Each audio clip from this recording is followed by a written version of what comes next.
Bonjour à toutes et à tous. Merci d'être là, d'avoir bravé les difficultés d'accès à la salle pour cette réunion que nous avons souhaité organiser avec Édouard dans le cadre de l'association Uni Agro-Aquitaine. Alors, en deux mots, Uni Agro-Aquitaine, c'est une association aquitaine, hein, c'est pas Nouvelle-Aquitaine, c'est Aquitaine, qui rassemble et qui réunit l'ensemble des diplômés, des ingénieurs agronomes de toutes les écoles d'agro qu'on peut trouver en France. Et depuis quelques années, on a également intégré Bordeaux Sens Agro, et qui regroupe en théorie un peu plus de 3000 ingénieurs sur la région Aquitaine. Bon, ils ne sont pas tous là aujourd'hui, hein, vous avez pu le constater.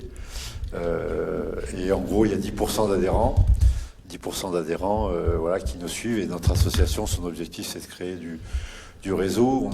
On fait souvent des sorties, enfin souvent, de temps en temps des sorties, pour mieux connaître la région. Et souvent, on intègre des jeunes qui arrivent sur le territoire, qui ne connaissent pas bien et qui n'ont pas de relais. Donc on les voit une fois ou deux, puis après, une fois que... Voilà, puis après, on a des retraités, voilà, parce qu'eux, ils ont du temps. Mais on a du mal à avoir des actifs, bien qu'on en ait quelques-uns quand même. Voilà. En tout cas, merci à ceux qui ont pu venir. Ce sera filmé, donc on le remettra sur nos réseaux et sur la chaîne AgriWeb TV, où vous pouvez retrouver en intégrale les interventions de ce matin. Merci à nos intervenants, tout particulièrement à François qui a fait le déplacement depuis Paris, s'est levé à 6h ce matin. Bon, il a quand même eu un œuf au plat en arrivant, donc bon, ça l'a requinqué. Mais il doit repartir à 12h30, donc on va être contraint d'arrêter à 12h30 pour qu'il puisse prendre son train. Merci à Luc d'avoir aussi pris sa matinée, Luc Servant, donc président de la Chambre régionale et du Salon d'agriculture, et à Olivier Lavial, président d'INRAE Nouvelle-Aquitaine. Voilà, maintenant je vais me taire parce que sinon j'empiète sur les choses beaucoup plus intéressantes. Je vais laisser la parole à Jacques Ripoche, que vous connaissez tous et qui va animer ce débat, qui était donc rédacteur en chef de la rubrique agricole de la grande... Pas rédacteur en chef. Rédacteur en chef de la rubrique agricole. Voilà. Rédacteur en chef de moi-même. Et dans le grand journal. Merci à Édouard aussi qui m'a aidé à préparer ce colloque. Voilà. Et bien, écoutez, je vous souhaite une bonne écoute. Et puis, merci Jacques pour ton investissement de nos côtés. On va essayer de faire vivre ce débat qui est quand même assez vaste. Donc j'espère qu'on arrivera à faire un petit peu le tour du sujet et de vous apporter des réponses que vous attendez sans doute, et sinon des réponses, en tout cas des éclaircissements. Donc, le 26 janvier dernier, nous avons assisté au spectacle assez inédit d'un jeune Premier ministre fraîchement nommé, assis sur une botte de paille dans une cour de ferme à Montastruc de Sally, en Haute-Garonne. Il écoutait les doléances des agriculteurs et était sommé d'y répondre. Il faut dire que le feu couvait depuis quelques mois et qu'une semaine auparavant, des premiers barrages routiers et autoroutiers avaient été mis en place en Occitanie. Gabriel Attal, qui avait fait de l'audace et de la réactivité sa marque de fabrique lors de son court passage au ministère de l'Éducation nationale, promit sur le champ, je cite, un sursaut agricole assorti de quelques mesures d'urgence pour faire baisser la température. Mais les agriculteurs et leurs syndicats, méfiants par nature vis-à-vis du pouvoir quel qu'il soit, n'ont pas baissé la garde. Dans l'attente de voir ces promesses véritablement transformées en actes, la mobilisation s'est au contraire amplifiée à travers la France et en Europe. Il fut même question, à un moment donné, entre guillemets, de prendre Paris. Et on a vu des tracteurs et des feux de palette jusqu'au cœur de Bruxelles, allumés par des agriculteurs français, mais aussi belges, italiens, espagnols. Soutenue par une majorité de Français, cette mobilisation forte, spectaculaire et en même temps respectueuse des biens et des personnes, a porté ses fruits. Enfin, en tout cas, a porté des fruits dont chacun appréciera la qualité en fonction de là où il se place sur l'échiquier politico-syndical. Toujours est-il que les institutions européennes ont bougé. Toujours est-il que le gouvernement français a bougé.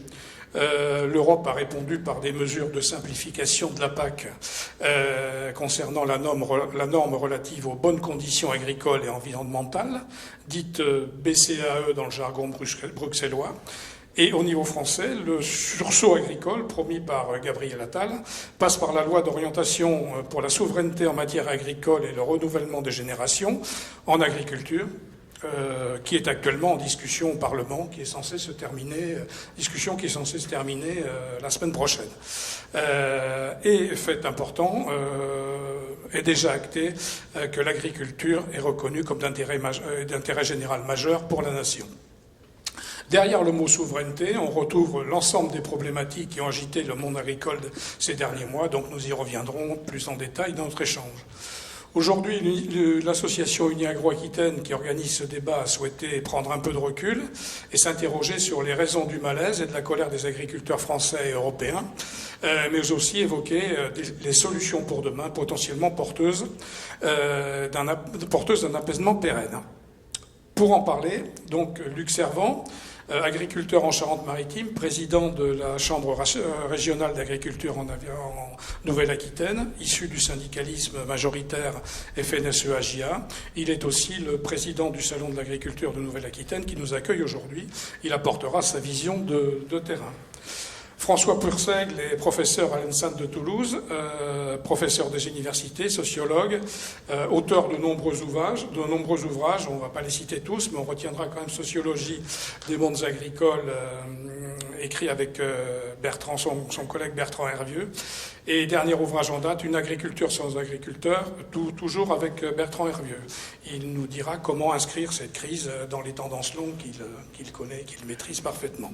Et avec Olivier Lavial, qui est président du centre INRAE de Nouvelle-Aquitaine, nous évoquerons le rôle de la recherche scientifique dans la transition écologique, qu'il s'agisse du plan Ecophyto 2030 ou du plan d'action stratégique pour l'anticipation du potentiel retrait européen des substances actives. Voilà. Donc je vais commencer, peut-être pour commencer, je vais me tourner vers Luc Servant. Privilège de l'âge, je suis un ancien journaliste, donc la surtransposition des normes, la complexification administrative, les distorsions de concurrence, l'interdiction des produits de traitement sans solution, l'instabilité du revenu, les freins à l'installation, toutes ces questions, et j'en passe, sont sur la table depuis de nombreuses années. Elles ont d'ailleurs régulièrement donné lieu à divers mouvements de protestation, mais qui n'avaient jamais atteint par leur durée et par leur ampleur ce à quoi on assistait au début de cette année. Alors, selon vous qui vivez la situation de l'intérieur, qu'est-ce qui a fait que cette fois-ci, ça a cristallisé, comme on dit maintenant, comme on dit de nos jours? Oui, merci. Alors bonjour, ça fonctionne. Bonjour à toutes et tous. Effectivement, c'est pas nouveau que la profession agricole soit un peu en difficulté pour différentes causes. Mais là, je crois qu'il y avait vraiment tout un faisceau un peu de fait qui faisait que ça devenait compliqué. Alors, on le sentait un peu venir quand même depuis quelques temps. Quand on discutait avec les collègues, tout le monde disait il y en a un peu marre, c'est un peu ce qui ressortait, c'est compliqué, on ne peut pas monter de projet, c'est très fluctuant, le revenu, le changement climatique, enfin il y a beaucoup de choses qui sont arrivées en même temps et je crois que là les agriculteurs se sentent un peu, ont un manque de clarté et de visibilité parce qu'il y a la question effectivement des normes, tout ça. C'est un fait, mais c'est pas que ça. Mais en tout cas, ça se complexifie et tous les jours, avec la nouvelle PAC qui est arrivée l'an dernier, on en demandait encore plus avec les éco-régimes, les nouvelles BCAE, donc il y avait ça. Ça s'est exprimé avec les fameuses pancartes, les fameux panneaux d'entrée de ville, de villages qui étaient retournés. Alors ça c'était une des premières actions, en disant par rapport à ce qu'on nous demande. Mais c'était relativement soft à ce moment-là. Je crois que c'était une première action, alors ça avait été lancé par les jeunes agriculteurs, pour lancer un message, en gros en se disant, bon pour l'instant on reste soft, on fait passer les messages, parce qu'il n'y a pas il y a une volonté, le milieu agricole n'est pas non plus un milieu qui a envie d'aller casser et d'aller à la force. Mais là c'est vrai que les premiers messages n'ont pas été suffisants, et donc il y avait cette question des normes, il y avait la question quand même du climat, qui devient très fort aussi du changement climatique et des difficultés qu'il y a, et si la contestation est partie du sud de la France, c'est quand même pas tout à fait par hasard, parce que c'est quand même un des territoires, je pense, le plus touché par les questions climatiques depuis 2 ou 3 ans, alors que le Nord a eu quelques belles récoltes, alors que le Sud, finalement, depuis, si on regarde en arrière, entre les gels tardifs, les sécheresses, les inondations, il n'y a pas de récolte, finalement, suffisante depuis quelques temps. Avec les inondations, ça va s'inverser, c'est le Nord qui, cette fois... Oui, le Sud a aussi été touché. Là, cet hiver, après avoir passé 1 ou 2 ans de forte sécheresse, il était impossible de semer des céréales. Il y avait eu les gels, il y avait eu tout un tas de choses.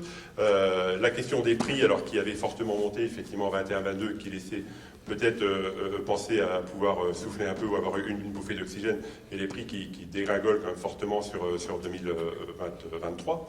Donc il y avait tout un ensemble de choses qui faisaient que les agriculteurs en sortaient.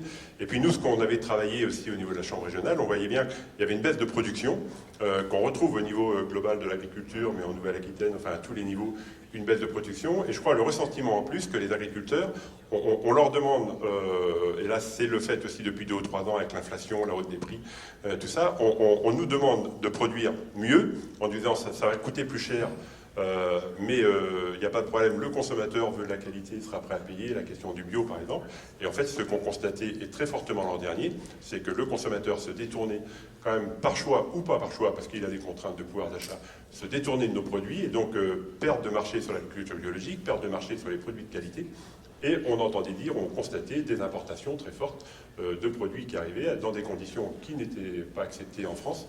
Et donc je crois que les agriculteurs là, se sont dit au bout d'un moment, c'est pas supportable. Alors il y a une image qui est répandue un petit peu concernant cette montée en gamme, c'est dire, bon, on nous demande de faire le poulet du dimanche, et vous dites aujourd'hui, il faudrait aussi se préoccuper de faire le poulet de la semaine, parce que sinon, on n'y survivra pas. Alors effectivement, si on prend le poulet, c'est emblématique, c'est très bien de le citer.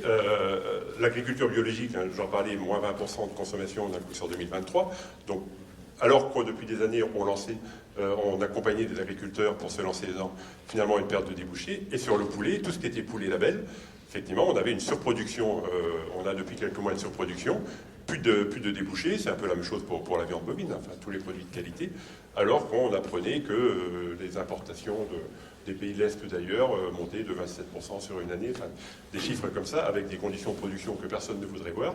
Mais finalement, ça rentre, je crois.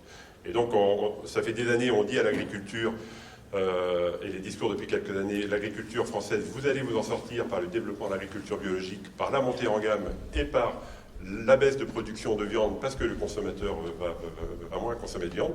Et le constat qu'on fait aujourd'hui, c'est que l'agriculture biologique, assez développée, mais l'an dernier, il y avait un gros coup de mou, peut-être passager, mais en tout cas, tous les producteurs qu'on avait lancés quand même se retrouvaient en difficulté, que la montée en gamme, ça ne payait pas, puisqu'on avait aussi surproduction de qualité, et que sur la viande, on a baissé notre production de viande, mais finalement la consommation de viande se maintient, et donc on laisse rentrer de la viande de l'étranger. Donc c'est vrai que l'agriculteur, il a un peu de mal à comprendre, là, enfin, en disant, mais qu'est-ce qui se passe entre ce qu'on me demande de faire et la réalité? Il y a quand même un gros décalage. Je fais quoi, moi, à l'avenir? Avec un peu de changement climatique dessus, avec un peu de normes qui se complexifient, avec une baisse des prix. Enfin, on était dans une situation, de toute façon, qui pouvait... En résumé, les conditions, cette fois-ci, étaient réunies pour que la mobilisation soit forte comme elle l'a été. Voilà, elle était réunie. Alors, effectivement, ça a démarré, il y a eu un effet déclencheur. Et puis derrière, il ne faut pas se cacher qu'à quelques mois des élections aux chambres, évidemment, qu'il a fallu que tout le monde soit présent peut-être à ce rendez-vous. Peut-être que si on avait été à 3 ans d'élection chambre, il n'y aurait peut-être pas eu une stratégie différente peut-être des syndicats. Mais là, on a bien vu très vite que tout le monde devait être là. Et pour les pouvoirs publics, à 3 mois des élections européennes, il a fallu aussi avoir une réaction rapide. Parce qu'on a constaté quand même que vous avez été... en tant que syndicat majoritaire, sérieusement challengé, en tout cas en termes de communication, par la coordination rurale notamment, qui a fait beaucoup de bruit quand même. Oui, alors après, sur les syndicats, effectivement, alors il y avait quand même très longtemps que le monde agricole n'avait pas bougé autant. Donc je pense que ça a un peu surpris aussi que finalement le monde agricole se soulève de manière forte, dans un premier temps en dehors d'ailleurs de toute appartenance syndicale. Alors après, les syndicats, effectivement, ont essayé quand même de suivre. Et puis dans le contexte, comme je le disais, comme un peu à l'approche, on sait bien qu'il y a des syndicats qu'on ne voyait pas trop souvent, mais là qui sont comme apparus assez fortement, qui voulaient vraiment être présents. Et puis derrière, après, un contexte médiatique, réaction des pouvoirs publics qui ne voulaient pas laisser finalement la colère s'étendre trop vite. Le niveau européen qui a surpris aussi, puisqu'on pensait que c'était peut-être que la France, est aussi une des premières fois quand ça a réagi dans beaucoup d'autres pays européens. Donc voilà, il y avait là aujourd'hui tout un contexte qui faisait que ça pouvait quand même prendre une ampleur assez forte et qu'il a fallu essayer d'éteindre assez rapidement. François Purseigle, vous qui vous inscrivez dans le temps long, comment vous situez cette crise par rapport aux autres et de quoi est-elle porteuse selon vous ? Écoutez, ça vient d'être dit, mais je pense que cette crise n'est qu'un jalon dans un ensemble, en fait, dans une chronologie, dans un ensemble, en fait, de crises. Hein. C'est pas nouveau de voir des agriculteurs dans la rue. Ce qui est sûr, c'est que, comme vient de le dire monsieur, ça faisait un petit moment, depuis peut-être les années 90, avec justement l'émergence de la coordination rurale et le blocus de Paris, qu'on n'avait pas vu une manifestation d'une telle ampleur. Mais les crises agricoles, quelle que soit de toute façon leur situation chronologique, hein, le moment où elles émergent, elles sont toujours faites finalement de déterminants à la fois conjoncturels et structurels. C'était vrai également dans les années 60 et 70. Il n'y a pas d'âge d'or finalement de l'agriculture. Les lois d'orientation de 60-62 se sont prolongées par Montredon, avec des drames assez terribles. Se sont prolongées aussi par des conflits en Bretagne, confèrent quand même les grandes luttes portées par Gourvenec. Bon. Donc il n'y a pas d'âge d'or de l'agriculture française. Finalement, la bonne situation de l'agriculture est souvent une contingence de l'histoire, un moment dans l'histoire, mais ce moment est remis toujours en débat. C'est toujours voilà, quelque chose qui n'est pas très stable. Ce qui me paraît se jouer de manière beaucoup plus criante aujourd'hui dans cette crise, ce sont des éléments d'ordre structurel. Effectivement, ce qui me semble être intéressant à analyser sociologiquement, c'est que tous les agriculteurs étaient dans la rue. Bon, le déterminant, le premier foyer de la contestation n'était pas un foyer qui s'est nourri de la volonté de revendiquer une question relative aux revenus.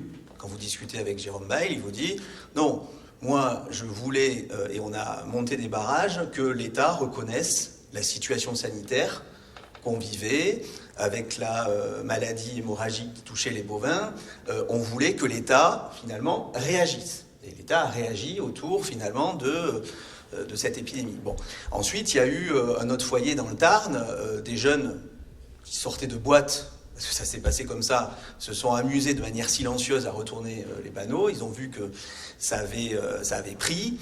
Et là, le message plus silencieux était destiné à des collectivités territoriales. C'était quand même intéressant symboliquement, c'était des jeunes qui disaient mais on veut quand même que nos villages entendent notre colère, parce que finalement cette crise elle se joue aussi à l'échelle des territoires ruraux, dans les mondes ruraux. Je reviendrai sur finalement ces questions de distorsion de concurrence, mais qui se jouent et qui se perçoivent à l'échelle des villages même. Bon. Mais je reviens sur cette histoire longue. En fait, moi je pense que ce qui se joue par contre, tout particulièrement ici, ce sont des éléments d'ordre structurel, c'est l'extrême fragilité d'un type d'exploitation qui est en jeu aujourd'hui derrière cette crise, ou du moins cette crise elle se nourrit de la crise finalement d'une exploitation familiale qu'on a pu penser à un moment donné résiliente par essence, et on voit bien que l'exploitation familiale française, elle aussi n'est qu'une contingence dans l'histoire. Et on voit bien combien elle est fragile. Et malgré la dispersion dans l'échelle des revenus, tous les agriculteurs, quelle que soit leur filière, étaient dans la rue. Donc on voit bien que ce n'est pas une question de revendication autour des revenus. La revendication autour des revenus, elle est arrivée dans une deuxième, voire une troisième étape du mouvement. Elle a été plutôt portée par la Confédération paysanne, alors que d'autres revendications étaient portées en amont. Voilà. Donc ça, je pense qu'il faut quand même resituer ce mouvement dans l'histoire, resituer les étapes de ce mouvement et essayer de comprendre finalement que ces différentes étapes ne font pas écho aux mêmes déterminants et aux mêmes types de revendications, et notamment selon les classes d'âge. Et ce qui est intéressant, c'est que jamais on n'avait vu autant de jeunes dans les manifestations depuis un certain temps. Sociologiquement parlant, c'est quand même très très intéressant. Et on voit que les revendications des jeunes n'étaient pas complètement les mêmes que celles des aînés. Voilà, donc ça, je trouve que c'est quand même intéressant, mais il y avait effectivement un dénominateur commun. Moi, sociologiquement parlant, et ça fait écho à mes travaux, je pense que ce déterminant, il se situe là structurellement. C'est-à-dire que la dimension structurelle, l'incapacité à faire, parce que, monsieur le disait, que s'est-il dit dans ces manifestations à un moment donné? Et on le voyait bien, c'était un mouvement de petits patrons qui se pensaient désarmés. Qu'ils soient de gauche ou de droite, de la Conf ou de la CR, en passant par la FNSEA, il y a le sentiment d'être désarmés humainement.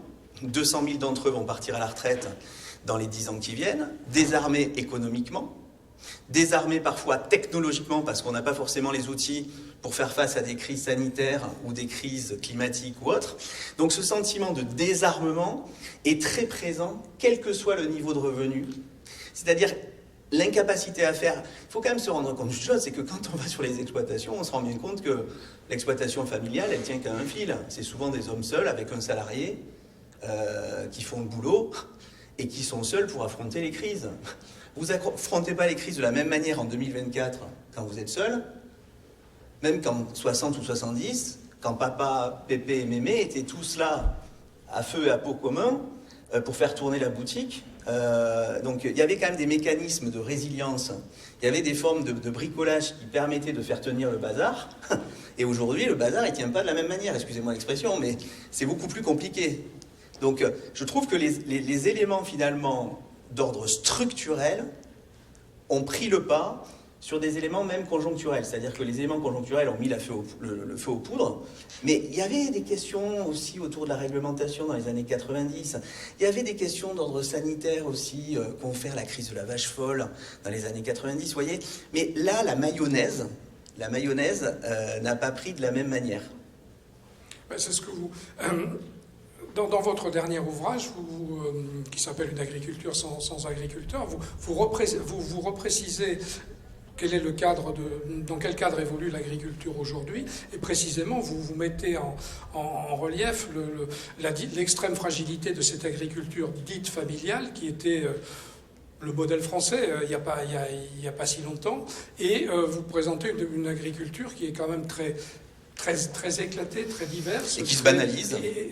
Alors, quelle est aujourd'hui, parce que pour le grand public, l'agriculture, les agriculteurs, c'est monolithique vu de loin. Mais quel est le vrai visage de l'agriculture et des agriculteurs aujourd'hui en France? On les repère aisément, même sur le plan électoral. On va sortir prochainement une note du Cevipof sur cette question qui confirme le fait que c'est un isolat, notamment électoral, aisément repérable, mais qui est bigarré en son sein.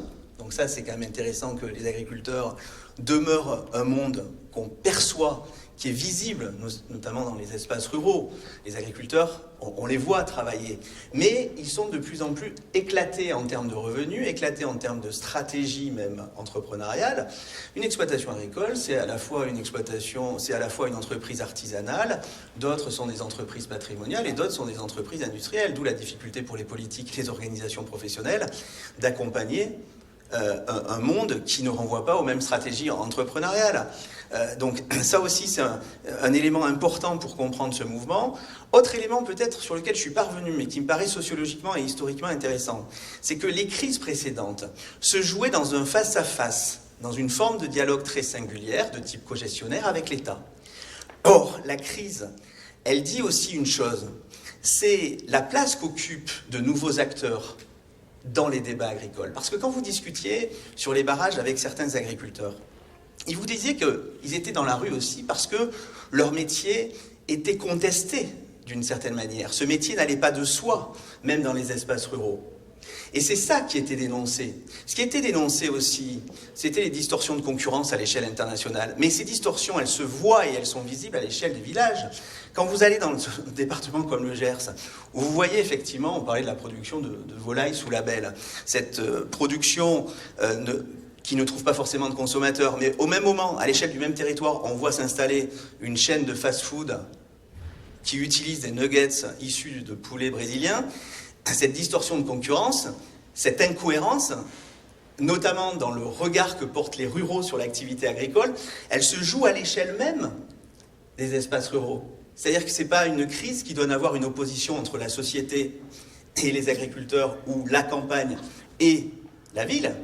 C'est au sein même des campagnes que ce patronat dit ne plus pouvoir exercer de la même manière. C'est-à-dire que, on le dit aussi avec Bertrand dans le bouquin, ce qui est très intéressant, et à mon avis dans la crise il y a de ça, on n'accepte pas de l'agriculture ce qu'on accepte pour les autres secteurs.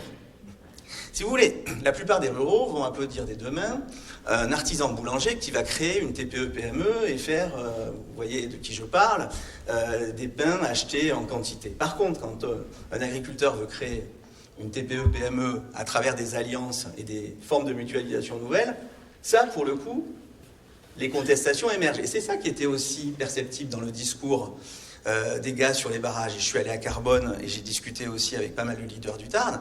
C'est ça qui était mis en avant aussi. C'est-à-dire, non seulement cette incapacité à faire, Mais cette méconnaissance, c'était pas forcément non plus une crise de reconnaissance, mais de méconnaissance. C'est-à-dire que c'était le cri d'une profession qui disait « mais vous ne nous comprenez plus en fait, vous ne nous connaissez plus ». Dans le « laissez-nous travailler », il y avait cette idée que finalement, on ne pouvait plus assumer sa fonction, et ce pourquoi on avait choisi le métier, d'où la place des jeunes dans le mouvement. C'est-à-dire, on voit que finalement, les espaces ruraux ne sont plus regardés non plus que comme des espaces dédiés à la production. Voilà. Donc ça, c'était quand même le message adressé par un petit patronat, ancré structurellement, et c'était très intéressant quand même de voir la liste des soutiens, notamment au barrage de Carbone. Sur le barrage de Carbone, il y avait une liste des soutiens. Il y avait monsieur X boucher, il y avait monsieur Y gérant du carrefour du coin, il y avait l'entrepreneur agricole du coin. Et cette crise, c'est pas la crise de la ruralité, c'est la crise d'une ruralité. C'est la crise d'un petit patronat qui se sent dans l'incapacité de faire à l'échelle de ses propres territoires. Alors, est-ce que symboliquement, déclarer l'agriculture d'intérêt général est une réponse psychologique ou ça tient de la calinothérapie? Écoutez, la difficulté, les juristes le disent mieux que moi, c'est la question des arbitrages. Que fera un préfet et que fera un juge? Arbitrera-t-il en faveur d'un droit, le droit de l'environnement, qui est constitutionnel? Ou est-ce qu'il arbitrera en faveur d'un droit, le droit à la préservation de l'agriculture, qui ne sera qu'un droit, en fait, réglementaire? Puisque, en fait, l'environnement n'est pas placé au même niveau, parce que l'environnement a une place très particulière dans la Constitution française depuis peu. Donc voilà. Et puis moi, ce qui me frappe au-delà de ça le plus, c'est quand je vois, alors ça vient de la gauche et de la droite, hein, des amendements tombés sur « il faut préserver le modèle de l'exploitation familiale ». Sait-on encore ce qu'est une exploitation familiale en France? Je doute que certains députés sachent vraiment ce que sont les exploitations familiales, et je pense que c'est pas simplement en inscrivant dans la loi qu'il faut préserver l'exploitation familiale qu'on la défend le mieux.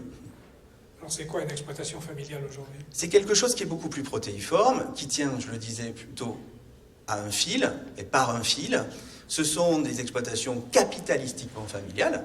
90% des exploitations françaises sont capitalistiquement familiales, mais un chiffre, seuls 18% des exploitations sont gérées par un homme qui travaille avec un conjoint ou une conjointe qui exerce le même métier. Donc on ne va pas me la faire. Définitivement, l'exploitation conjugale a disparu et est en train de disparaître dans ce pays.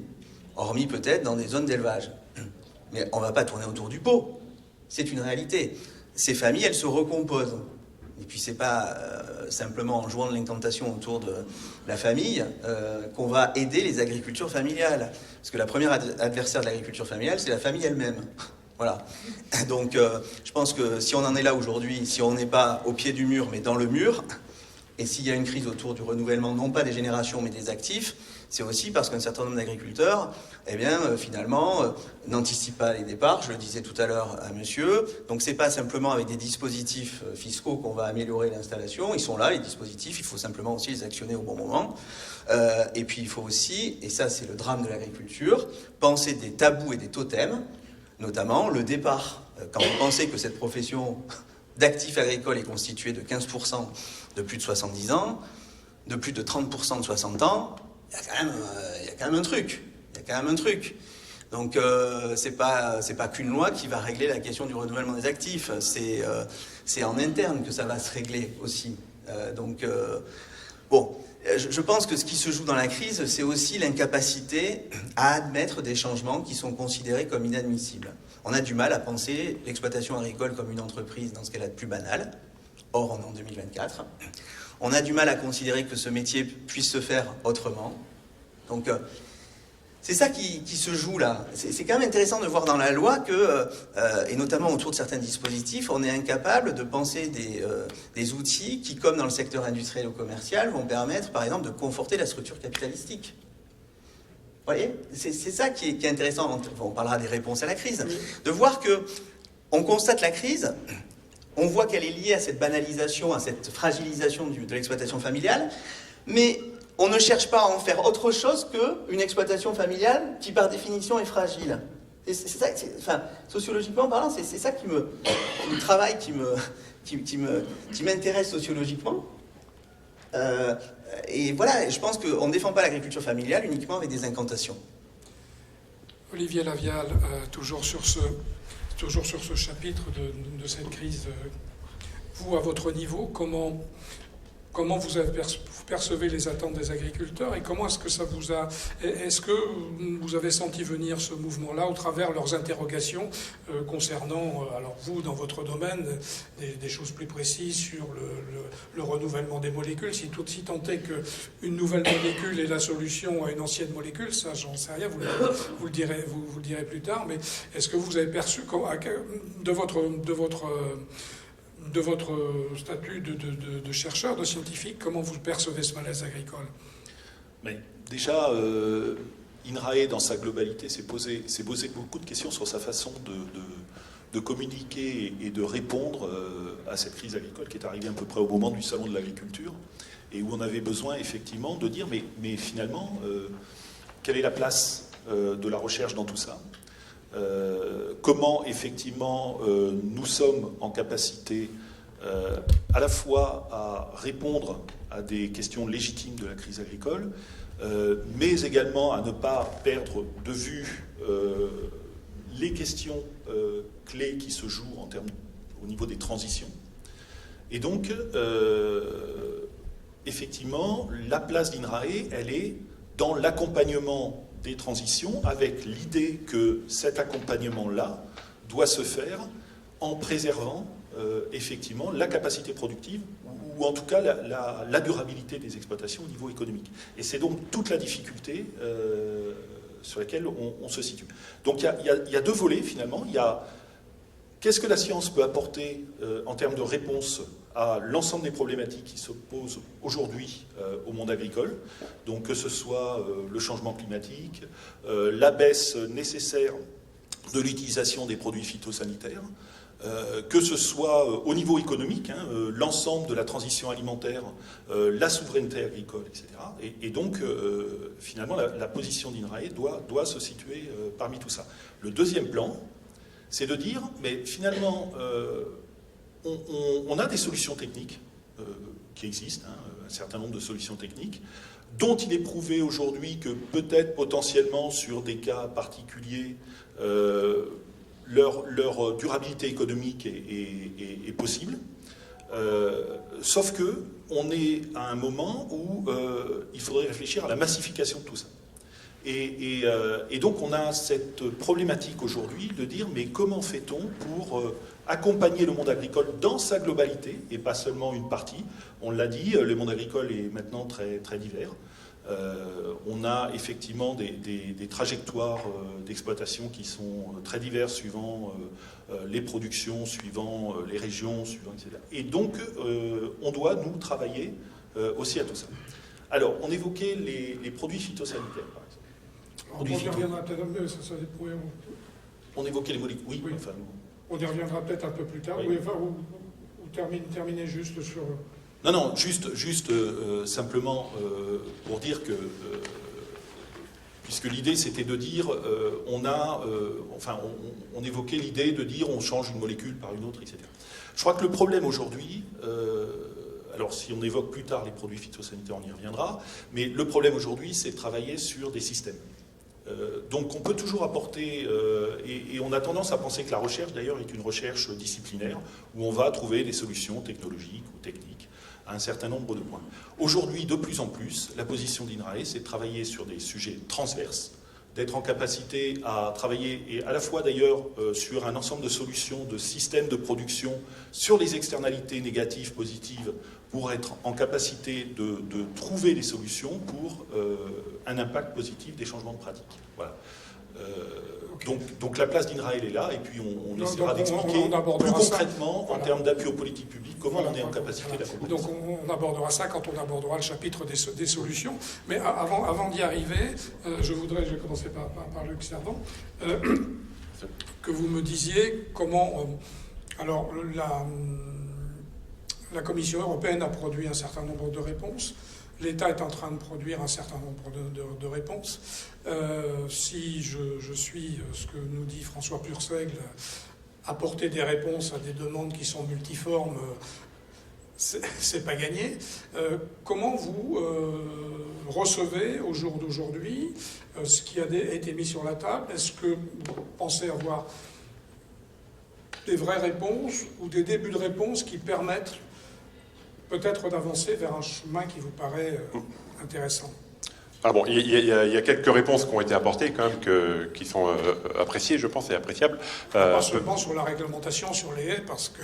Oui, non, mais sur différents sujets, parce qu'on a l'impression qu'il y a quand même une écoute différente ou une perception différente de la question agricole. Vous savez que jusque-là, on avait le sentiment que les réglementations arrivaient, on faisait évoluer l'agriculture par l'interdiction, par l'obligation, par un certain nombre de mesures comme ça, sans apporter de solution, en disant on vous interdit telle molécule, on vous oblige à implanter X% d'IAE ou d'infrastructures agroécologiques. Enfin, c'était que des choses comme ça, mais sans se soucier quand même des conséquences. Là, il y a 2-3 messages quand même qui sont assez forts. Alors, le fait de déclarer l'agriculture d'intérêt général, ça n'a pas de conséquences à court terme. Effectivement, c'est dans la durée qu'on va voir comment ça va se gérer dans les jurisprudences. Mais en tout cas, c'est quand même un message de dire l'agriculture, nous, on pourra aussi le mettre en avant parce qu'il y a la question environnementale, mais dans d'autres projets, dans l'urbanisme ou un certain nombre de projets, on pourra dire l'agriculture est d'intérêt général. Donc, il faut quand même qu'elle ait sa place et qu'elle soit entendue. Bon, ça, c'est un premier message, mais qui n'aura pas de conséquences à court terme. Par contre, un autre message qui est assez fort, c'est de dire il n'y aura pas d'interdiction sans solution. Ça, je crois que pour le monde agricole, c'était aussi une préoccupation forte, de dire on nous interdit de plus en plus d'outils de travail, que ce soit des molécules phytosanitaires, mais un certain nombre peut-être d'autres choses, sans apporter de solution, sans se soucier des conséquences que ça peut avoir pour l'agriculteur dans sa méthode de travail ou dans le revenu quand même, parce que je reviens effectivement à ce que disait François Purseigle tout à l'heure. Enfin, un agriculteur aujourd'hui, il est tout seul, sur l'investissement économique, sur le risque financier qui est pris, sur chaque décision, l'impact économique, c'est sur le revenu personnel de l'agriculteur. Enfin, je ne sais pas s'il y a beaucoup d'autres professions comme ça où l'impact il est direct. Et puis comme justement quand il rentre chez lui, il est tout seul, il faut justifier avec le conjoint, avec les enfants, avec l'entourage, que l'année elle a été mauvaise parce qu'il y a un choix qui a été fait ou il y a une obligation qui a été imposée et que les conséquences, et après il y a le climat, il y a les marchés, que les conséquences elles sont là. Donc l'agriculteur à chaque mesure il disait oui mais moi j'ai une conséquence directe pour moi, qui c'est qui l'assume financièrement, parce qu'on en revient quand même très vite à ça, donc là il n'y a plus personne.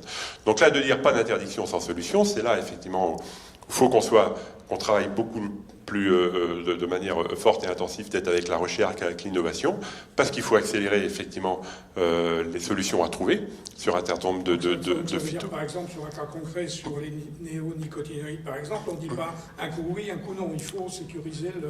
Voilà, oui, si on dit, alors on l'a vu pour ça, avec derrière, il a fallu faire une marche arrière, parce qu'on s'est aperçu qu'il n'y a pas de solution dans certaines situations. Sur la question du glyphosate, c'était le président de la République annonce, je l'interdis complètement, et après INRAE dit, attention, parce qu'il y a des systèmes vertueux qui vont quand même être mis très mal ou qui vont être abandonnés, alors qu'il faut encourager ces systèmes, mais il faut un peu de glyphosate en tout cas aujourd'hui et puis trouver une solution après.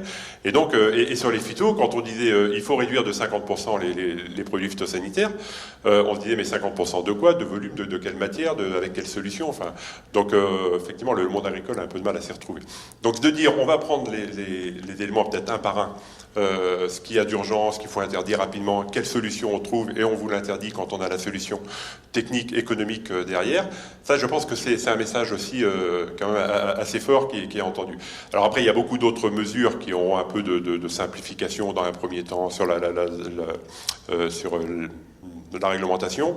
Les conséquences économiques aujourd'hui, je pense pas que ça arrive très vite. Donc c'est pour ça que le monde agricole dit il y a des réponses effectivement qui sont intéressantes, mais les conséquences sur mon exploitation dans le conjoncturel avec la crise économique et dans le structurel, comment on va aborder le changement climatique qui est de plus en plus présent, comment on va aborder les attentes des consommateurs, des citoyens, qui sont de plus en plus présents dans le débat, et comment on aura une cohérence entre les demandes et effectivement et l'acte d'achat derrière. Enfin, il y a encore quand même beaucoup de questions qui restent en suspens. Moi, je pense que c'est plutôt le débat est engagé. les choses, je crois qu'il y a une prise de conscience, ça c'est ce qu'on voit ici, du citoyen et du consommateur de ce qu'est l'agriculture, parce que bon, ça a été dit, il y avait clairement quand même un déphasage entre la connaissance de l'agriculture par la société et ce qu'est l'agriculture réellement. Là, on a un peu l'impression, le ressenti que le citoyen s'est dit, ah oui, effectivement, l'agriculture, je suis responsable, moi, par mon comportement de l'agriculture que j'ai à côté de chez moi, donc ça veut dire qu'il faut que j'agisse en conséquence, et que si je veux garder les agriculteurs demain, ou encore avoir des paysages, des territoires, et de l'approvisionnement local, je suis aussi en partie responsable. Et donc, bon, ça, après, il faut que ça reste inscrit dans le temps, mais on a l'impression que les choses se sont quand même un peu inversées là-dessus, et que ça peut être encourageant. Alors derrière, est-ce que ça va se traduire? Et aussi par le ressenti de l'agriculteur qui, lui, quand il est chez lui, il se sent critiqué par le voisin parce qu'il y a du bruit de l'odeur des produits. Voilà, enfin, il y a encore beaucoup d'étapes quand même à franchir ou à mettre en œuvre. François Pursac, sur ces réponses, même question. Je trouve que cette crise, elle a révélé qu'il n'y avait pas un désamour vis-à-vis des agriculteurs. Il y a peut-être des critiques à l'endroit de certaines formes d'agriculture, mais il n'y a pas de désamour. On l'a vu, parce que ce mouvement a été soutenu par un certain nombre de Français qui, malheureusement, et c'est ça aussi qui interpelle, se pensent tous légitimes pour parler d'agriculture. Moins il y a d'agriculteurs, plus il y a de Français pour parler d'agriculture. Donc ça aussi, c'est très présent dans le discours des agriculteurs quand on discute avec eux, ce déphasage qui, malgré tout, ne crée pas un manque de légitimité pour prendre la parole sur ces questions-là. Donc ça nourrit aussi finalement ce malaise, même si je pense que tout le monde est en droit de parler d'agriculture, puisque l'agriculture n'appartient pas non plus qu'aux seuls agriculteurs. Mais quand même, il y a quand même de ça, finalement, dans cette crise, et je trouve intéressant de revenir là-dessus. Par rapport à la norme, je pense que la norme n'est pas le souci ou la règlement. Que le Français qui aime l'agriculture est aussi un consommateur qui, quelquefois, la traite pas très bien. Oui, c'est parce que, en fait, finalement, il y a un trop-plein d'amour autour de l'agriculture. L'agriculture cristallise des enjeux qui sont forts, l'enjeu alimentaire, territorial, qui légitime finalement la prise de parole, ou qui conduit à la prise de parole de Français qui ne sont pas forcément finalement légitimes. Mais au-delà de ça, je reviens sur la question de la norme et de l'exigence par rapport à ce qui a été dit. Bon, on a bien vu que le retrait d'un certain nombre de mesures sur le plan environnemental n'avait pas fait cesser comme ça les manifestations du jour au lendemain. On voit bien que c'était pas simplement une question de molécule ou d'accès à une molécule, même si la question de l'incapacité à faire, je l'ai dit tout à l'heure, était assez centrale.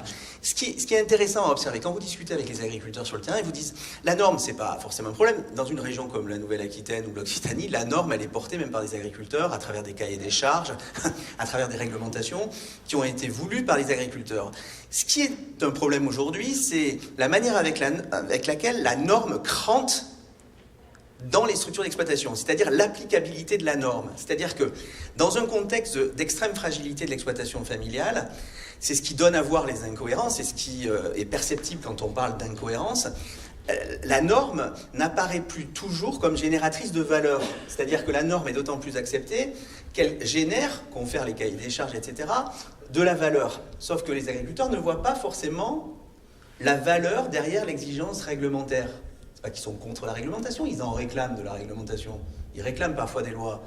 Mais il faut que, finalement, cette réglementation, elle produise, elle génère de la valeur et donc, au bout, du revenu. Donc c'est la crise aussi de certaines formes de mise en application qui ne correspondent pas toujours, finalement, à ce que sont structurellement les entreprises agricoles aujourd'hui. Parce que, on le disait tout à l'heure, il y a une méconnaissance patente du fonctionnement des entreprises agricoles. Et je pense que là où on n'a pas été forcément très bon en matière de recherche, c'est dans le repérage de certains signaux faibles en matière d'évolution structurelle et organisationnelle. On en est resté très souvent, et donc je balaye devant ma porte aussi en tant que chercheur, à considérer que seule l'exploitation familiale constituait un modèle viable, etc. Donc voilà, on a surpâturé ces objets de recherche et on n'a pas voulu voir à côté aussi, aux franges, des signaux faibles. Or, je pense que le propre de la recherche, c'est d'aller justement dans les interstices, dans les marges, pour essayer de comprendre ce qui peut se jouer demain. Voilà. Et autour du fonctionnement des entreprises, Je pense qu'il faut qu'on soit meilleur de ce côté-là, c'est-à-dire comprendre finalement comment se réorganise le travail, un travail qui est assuré, je tiens à le dire, par 935 000 actifs non familiaux embauchés par des groupements d'employeurs, des entreprises ou des entreprises d'intérim, parce que c'est aussi ça le visage de l'agriculture française. Bon.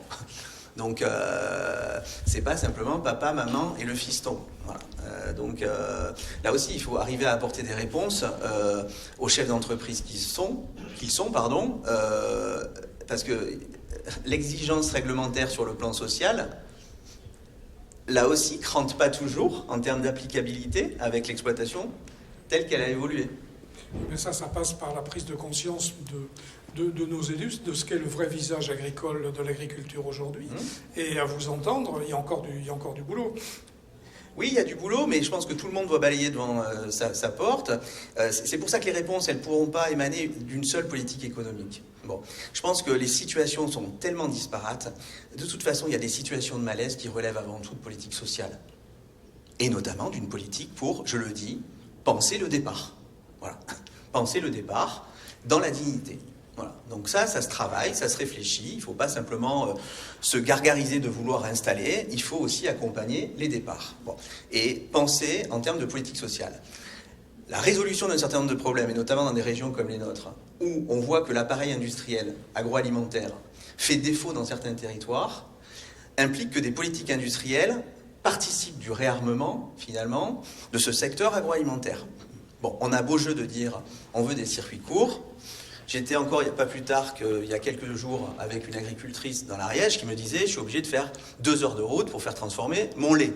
Bon. La crise qui a sévi dans le Tarn, c'est la crise de territoires et de zones intermédiaires où les abattoirs ont fermé. Bon. Donc là aussi, il y a une responsabilité des acteurs industriels, des collectivités territoriales. Bon. Et la résolution de la crise en matière de renouvellement des actifs, ça passe aussi par une politique en matière de logement offensive, parce que installer des jeunes agriculteurs, c'est donner la capacité aussi à leurs femmes, leurs conjoints d'exercer en zone rurale aussi. Vous voyez, l'agriculture, elle se doit d'être pensée dans un décloisonnement aussi des politiques publiques. Parce que sinon, on n'y arrivera pas. On n'y arrivera pas. Donc, ce sont des politiques intersectorielles. Enfin, il faut penser de manière un peu intersectorielle. C'est ce que je disais pas plus tard qu'avant-hier au Conseil régional ici même, parce que on le voit bien chez nous, notamment. Il y a quand même des choses qui se jouent par-delà les politiques agricoles. Et l'échelon territorial est un bon échelon à partir duquel il faut travailler. Alors, je ne sais pas ce que vous entendez par territoire ou région. Région. Oui, mais tout dépend des prérogatives aussi des acteurs à l'échelle de ces territoires. C'est-à-dire que c'est pas parce que des fois ça se joue à l'échelle de ce territoire que ce territoire a les compétences pour actionner certains leviers. Voilà, c'est aussi une difficulté. Hein. C'est-à-dire que vous avez beau avoir, je sais pas, une instance régionale ou départementale qui a envie de faire. Elle n'a pas toujours non plus les prérogatives et les compétences, pardon. Donc, qui résout le problème de votre agricultrice ariégeoise? Ça passera par la capacité de ces agriculteurs à être beaucoup plus interopérables les uns avec les autres, de moins en moins d'agriculteurs à l'échelle des territoires. Vous pouvez imaginer que c'est beaucoup plus compliqué de créer une CUMA, parce que certains vous disent assez naïvement « ils n'ont qu'à créer des petites coopératives ». Oui. Quand à l'échelle d'un canton, il n'y a plus qu'un agriculteur, ta petite coopérative ou ta CUMA, tu ne vas pas la créer comme ça. Donc, si vous voulez, quand certains agriculteurs s'entendent dire Yaka, selon des schémas qui relèvent des années 60 ou 70, ils sont un peu déstabilisés. Mais malgré tout, il y a un enjeu à rendre plus interopérables les fermes, les exploitations avec des outils industriels. Il y a un enjeu à penser, je le disais aussi, mais ça c'est à réfléchir aussi, et puis la recherche doit, à mon avis, se positionner là-dessus, en termes de cluster aussi. C'est-à-dire que moi je le vois, certains agriculteurs parfois peuvent avoir la capacité, parce que ils ont une assise plus confortable sur le plan capitalistique, d'agréger autour d'eux d'autres agriculteurs. Et on le voit, notamment dans les zones laitières où Danone est parti, certains agriculteurs ont construit des petits outils industriels, mais là aussi, il faut accepter qu'un agriculteur puisse créer un petit outil industriel au service finalement de ceux qui restent. Donc là, l'enjeu, c'est de se dire, mais comment ceux qui restent vont pouvoir s'entraider et être interopérables. C'est ça qu'il faut accompagner, c'est-à-dire la capacité des agriculteurs à faire ensemble encore. Voilà. Et ça, Donc j'ai pas la réponse. D'accord. L'une des clés de l'avenir de l'agriculture passe aussi par les changements pratiques, par l'évolution, toute l'évolution écologique, la transition écologique. Là, l'INRAE, dont vous êtes le président, a un rôle particulièrement particulier. Pardon ? Je dis en Nouvelle-Aquitaine. En Nouvelle-Aquitaine, oui. Bien entendu, on avait compris. Si les gens prennent en route la vidéo. D'accord. Donc, que vous présidez en Nouvelle-Aquitaine a un rôle important à jouer. Et donc, peut-être, préambule, peut-être que vous nous décriviez comment vous vous insérez dans ces politiques publiques, dans quel cadre vous évoluez. Alors, il se trouve qu'en plus, le Centre Nouvelle-Aquitaine Bordeaux est un peu un site pilote au niveau national sur l'appui aux politiques publiques, parce qu'on travaille beaucoup avec la région de manière historique, et effectivement, je pense qu'on a un rôle à jouer. Alors moi, je suis très intéressé par ce que vient de dire François Purcell, parce que effectivement, c'est complètement ce qu'on est en train d'imaginer, peut-être comme levier pour réussir à faire que quelque part toutes ces transitions puissent décoller, c'est de réussir à avoir des dynamiques territoriales, des dynamiques sur les petits territoires, comme ça. Et donc avec la région, notamment, on a lancé, la région a lancé alors ce qu'elle appelle les programmes scientifiques de grande ambition régionale. Mais en fait, derrière ces programmes scientifiques, c'est vraiment une réponse à des enjeux et à des questions. Et un de ces programmes traite, comme je disais tout à l'heure, de la problématique de massification agroécologique, massification des pratiques. Et ce qui est en train de se jouer, c'est que de plus en plus, en termes de recherche, on cherche effectivement à se positionner sur des territoires et à créer des dynamiques territoriales à travers ce qu'on appelle des living labs, des laboratoires vivants, qui deviennent finalement des instruments de recherche très importants pour aller faire de la transversalité sur un certain nombre de choses, et notamment en se positionnant sur un territoire. Et on a besoin effectivement d'avoir cette capacité à faire que les collectifs d'agriculteurs sont en capacité à suivre finalement des précurseurs. Voilà, il faut que les têtes de wagon puissent être suivies par d'autres. Il faut être en capacité à avoir des dynamiques de territoire. Parce que moi, je vois beaucoup de cas d'agriculteurs, effectivement, qui sortent des modèles très intéressants, à la fois très vertueux, sur lesquels il y a derrière un modèle économique vertueux également, avec une vraie durabilité du système, sauf que ce sont des trajectoires individuelles parfois, et que quand on regarde ça, on se dit mais c'est quand même bien dommage d'avoir quelques personnes comme ça, et derrière d'avoir des territoires qui les regardent sans qu'il y ait cette dynamique collective. Donc je pense qu'on a des instruments, y compris au niveau... Enfin, il faut que la recherche travaille sur des solutions, mais aussi sur cette pratique de massification, de mise en place.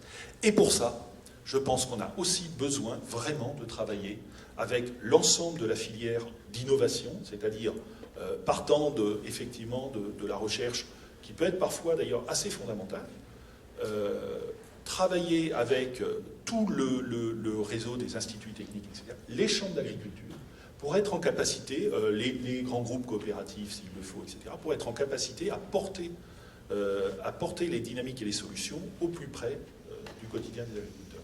Et ça, finalement, un des objets, c'est éventuellement d'aller travailler sur, effectivement, des territoires, travailler à l'échelle du territoire sur des solutions collectives. Alors, pour illustrer votre propos, est-ce que vous pouvez nous donner deux ou trois exemples concrets ? L'exemple concret, par exemple, là, on est en train de lancer, donc avec la région, je parlais du programme qui s'appelle Maya sur la massification agroécologique, où on a défini on va dire des terrains de jeu.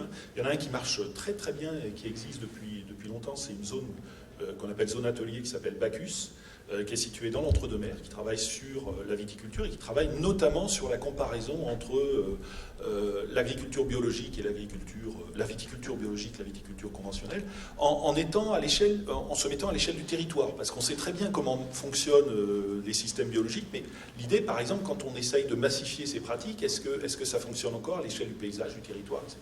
Et donc il y a une zone atelier dans laquelle finalement petit à petit l'ensemble des acteurs se sont mis autour de la table, et où on travaille à un certain nombre de pratiques. Et ce qui est marrant, c'est que c'est parti d'une problématique très particulière du chercheur qui a monté cette zone atelier sur les pratiques permettant d'augmenter la biodiversité, maintenir ou d'augmenter la biodiversité sur ces territoires, pour maintenant travailler sur des solutions qui sont des solutions fondées sur la nature, notamment également avec des cultures intermédiaires, etc. Et tout ça a débouché sur une mise en commun, parce que les agriculteurs disaient, mais le problème, moi je veux bien faire ça, mais j'ai pas de solution, je sais pas vers qui me tourner, etc. Donc y compris des solutions de guichet unique pour que les agriculteurs puissent aller chercher effectivement les connaissances potentielles pour pouvoir adopter ces pratiques-là. Donc voilà. Donc en gros, on a en tout cas des petites histoires à succès comme ça qui fonctionnent bien. Et d'autres sur lesquelles, par contre, j'ai un autre exemple en tête, hein, qui est le grand programme Vitirêve aussi, alors c'est encore de la viticulture, hein, territoire d'innovation. Alors il y a des territoires d'innovation qui fonctionnent un peu partout en France, il y en a certains qui fonctionnent très très bien. Moi j'ai en tête celui autour de Dijon, là, sur la transition alimentaire, où il y a vraiment une réflexion notamment qui se pose sur l'ensemble des filières de production, de transformation, etc., autour des légumineuses. Et autour de la métropole de Dijon pour dire on va changer les habitudes alimentaires sur un territoire, on va faire évoluer ça, mais on va partir de la production en ayant l'ensemble de la filière de transformation pour aller jusqu'à la consommation. Donc il y a des choses qui marchent très bien comme ça.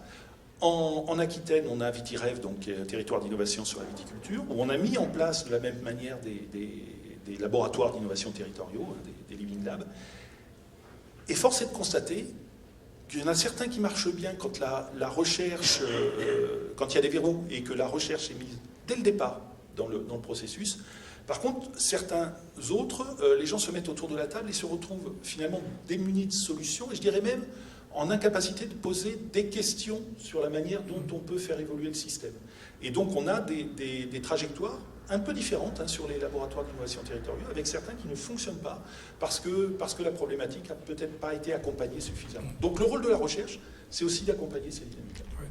Alors l'une des grandes demandes des agriculteurs, c'est de régler la question des impasses.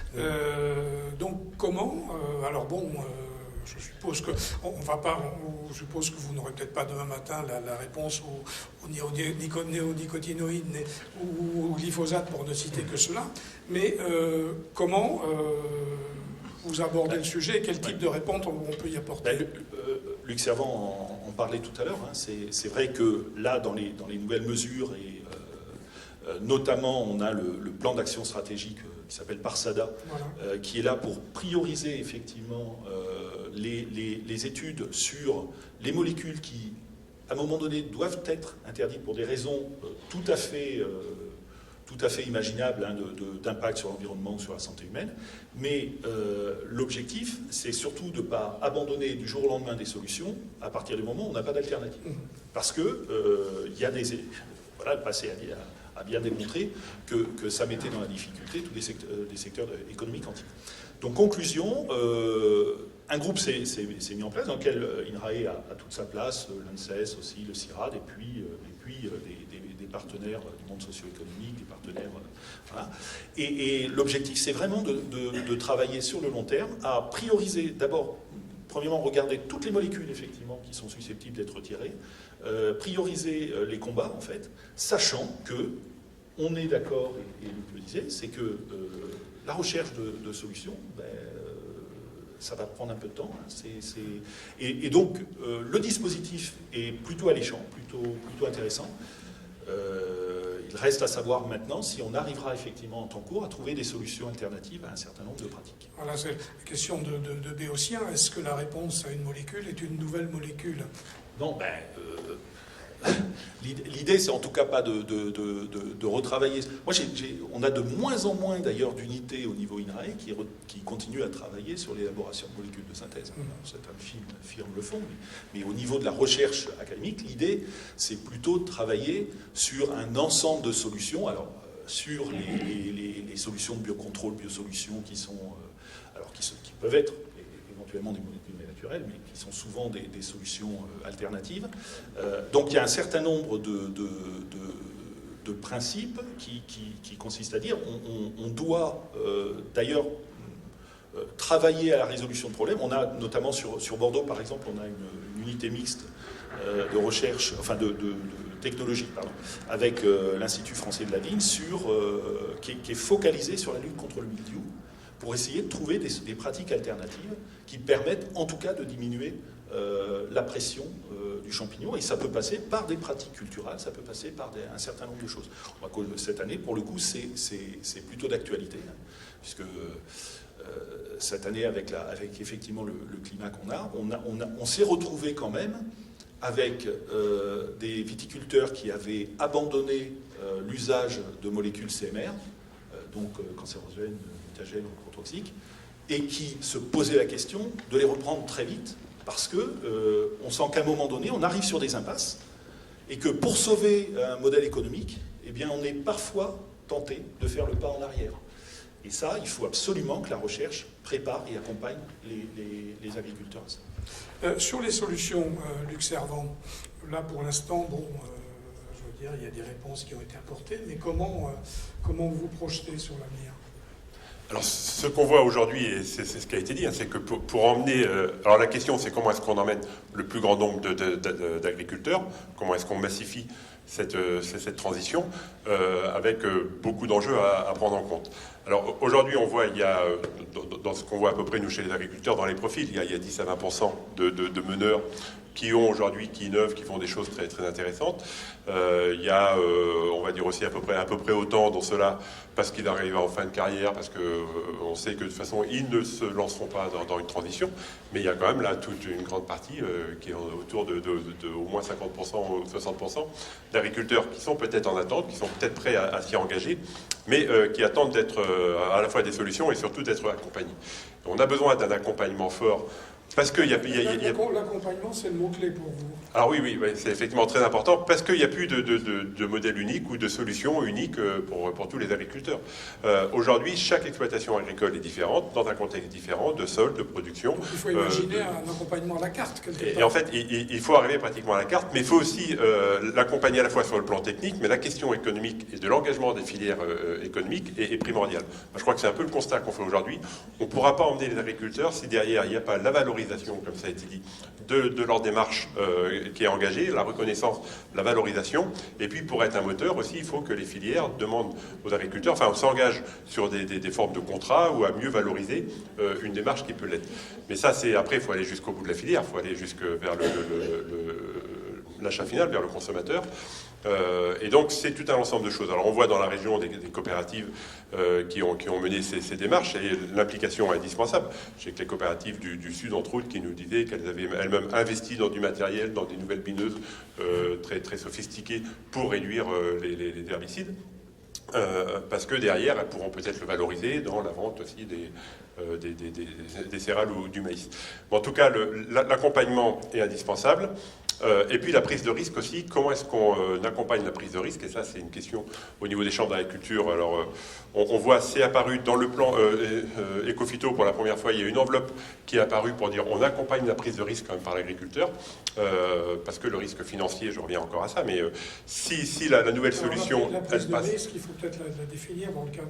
Par un exemple, ce que vous dites, c'est-à-dire je n'en prends plus tel produit, mais je veux qu'on me garantisse que je voilà, ne si, pas, quoi. effectivement, si je ne fais plus le traitement, si ça passe au niveau, parce qu'il n'y a pas eu l'attaque du ravageur ou la maladie, si ça passe, tant mieux. J'ai fait une économie de traitement et puis je ne perds pas de récolte. Par contre, si j'ai une perte de collecte, qui c'est qui en assume le risque? Aujourd'hui, c'est l'agriculteur seul. Moi, je reviens toujours sur un exemple personnel d'il y a quelques années sur les traitements insecticides sur les pucerons des céréales à l'automne. Quand on sème du blé, il y a des pucerons qui attaquent et donc qui donnent la maladie, la jaunisse, avec des pertes qui peuvent être importantes.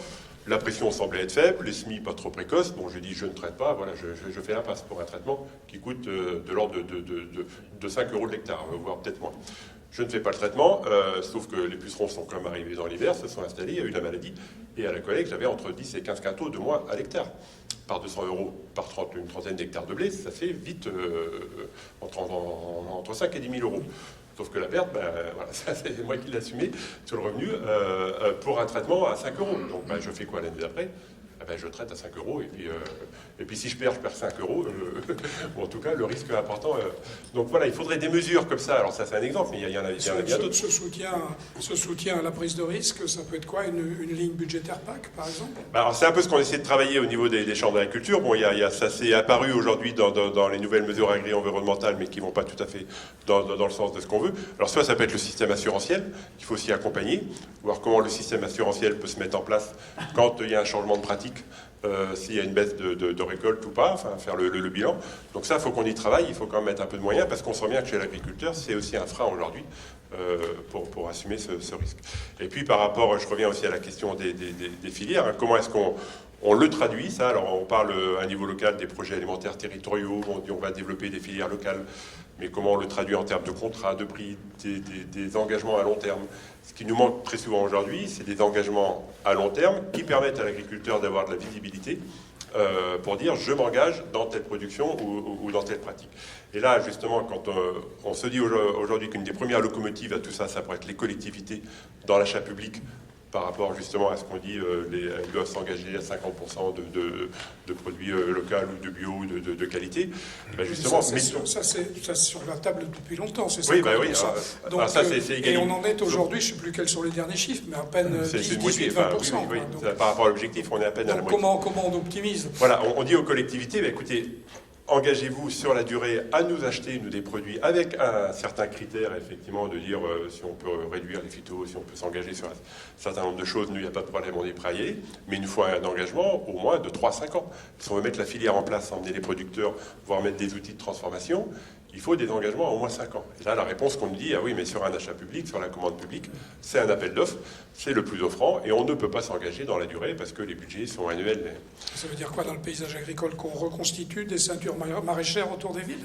Ben pourquoi pas, enfin, on peut le faire, hein, mais de produire localement, quand on dit qu'il faut de la protéine locale, ou de l'élevage, la question de l'élevage, la disparition quand même de l'élevage dans un certain nombre de territoires, et entre autres dans toutes les zones intermédiaires, centrale de la France, dont Poitou-Charentes, moi d'où je suis, aujourd'hui il y a un manque d'élevage, enfin, on le voit sur les sols, il faut ramener de l'élevage et de la matière organique.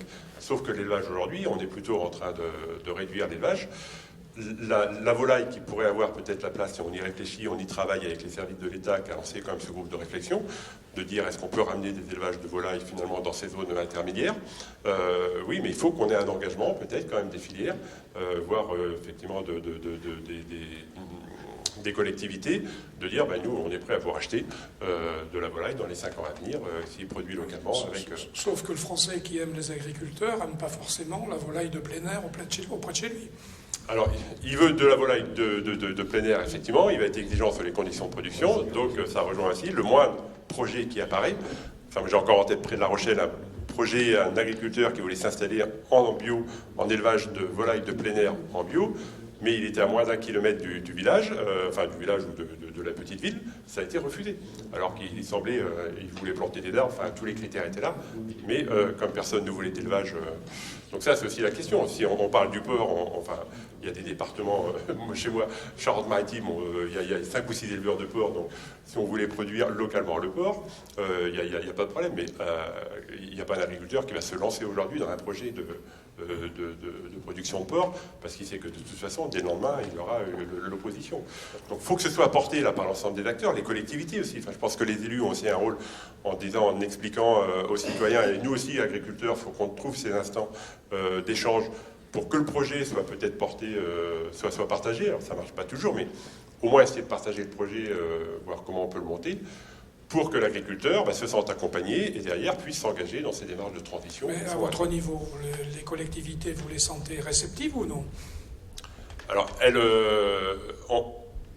j'ai un peu le sentiment que l'élu, il est pris entre parce que nous avons le vice-président de la région. Oui, non, mais l'élu, il est pris entre la volonté quand même de voir les choses évoluer Et il va défendre l'agriculture locale, il veut qu'il y ait des outils de transformation, il veut maintenir l'agriculture locale, et puis l'image qui en est donnée ou par la société, de dire attention, l'agriculture, on ne la veut plus comme elle est aujourd'hui, il faut la faire évoluer, on ne peut pas supporter ce qui se passe aujourd'hui. Et donc, il faut aller vers mieux expliquer ce qu'est l'agriculture aujourd'hui, et donc mieux expliquer. Alors, qu'on essaie aussi, et là c'est le monde agricole qui a peut-être une part à prendre, et on ne l'a pas assez fait depuis longtemps, d'aller expliquer ce qu'était l'agriculture. Il faut, nous on dit aux collègues, aller porter les projets devant les élus, devant les conseils municipaux, devant les collectivités, de dire voilà le projet tel qu'il est, il faut le porter ensemble. Aujourd'hui, il y a vraiment une crainte du monde agricole d'ouvrir quand même un peu les fermes, d'expliquer. C'est un peu dommage parce que c'est indispensable. Il y a toujours cette crainte, quand on dit aux agriculteurs, mais faites une journée ouverte, quoi. Partout où on le fait, ça se passe bien. Mais il y a toujours la crainte, non, mais les gens, ils vont venir, ils vont me critiquer, voilà, je vais être accusé. Non, justement, l'attente aujourd'hui du citoyen, à part quelques-uns qui se font fortement entendre, voilà, on les entend beaucoup, et qui critiquent très fortement, la grande majorité des citoyens, aujourd'hui, cherchent plutôt à comprendre comment fonctionne l'agriculture.